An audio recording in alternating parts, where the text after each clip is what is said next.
আজকের কবিতা তুমি আমার প্রিয় অসুখ। কলমে মোনালিসা কর অধিকারী।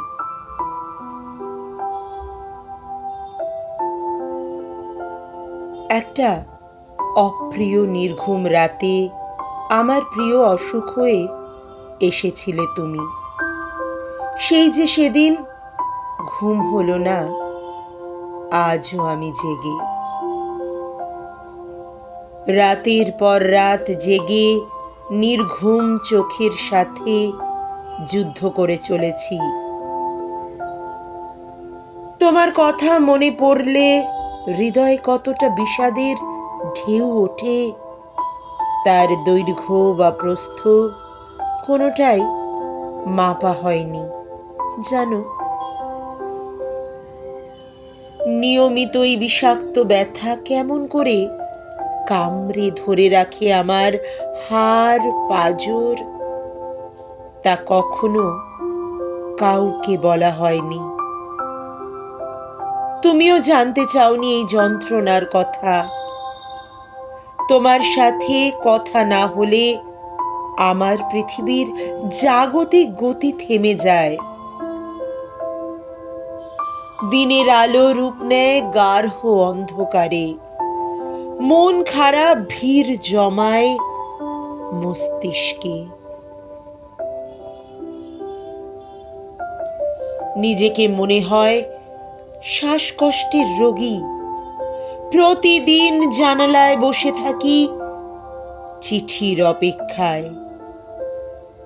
ডাক পিয়নের সাইকেলের ঘন্টা বাজলে আমার হৃদয় ছুটে যায়, কিন্তু নীরব শূন্যতায় পড়ে থাকে খালি ডাক বাক্স।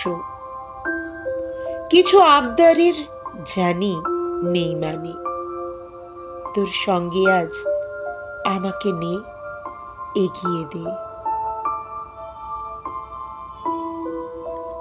তুমি বলেছিলে চিঠির নরম শব্দে প্রতিদিনের গল্প লিখে আমাদের দূরত্বকে ভাঙবে। তুমি নামক প্রিয় অসুখটা দিন দিন বেড়ে চলেছে।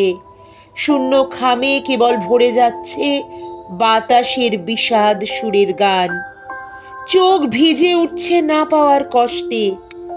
একদিন হয়তো ঠিকই আসবে, ততদিন অপেক্ষায় অবিরাম থাকবো। না পাওয়া চিঠিগুলো কবিতা হয়ে উঠবে, তোমার নীরবতা হয়ে উঠবে আমার একমাত্র সঙ্গী। তবুও তুমি আমার প্রিয় অসুখ, এমন অসুখকে সঙ্গে নিয়ে শেষ নিঃশ্বাস ত্যাগ করব আমি। সেদিন তোমারও আমায় মনে পড়বে, ভীষণ রকম মনে পড়বে। সেদিন তোমারও আমায় মনে পড়বে, ভীষণ ভীষণ রকম মনে পড়বে। কেন জানো? সেদিন তোমায় আমি ভালোবাসতে ভুলে যাব। ভালোবাসার অভাব হবে তোমার প্রচণ্ড রকম। সেদিন বুঝবে, হাত বাড়িয়ে খুঁজবে। তোমার বাড়ির সামনে দিয়ে আমার মরণ যাত্রা যেদিন যাবে।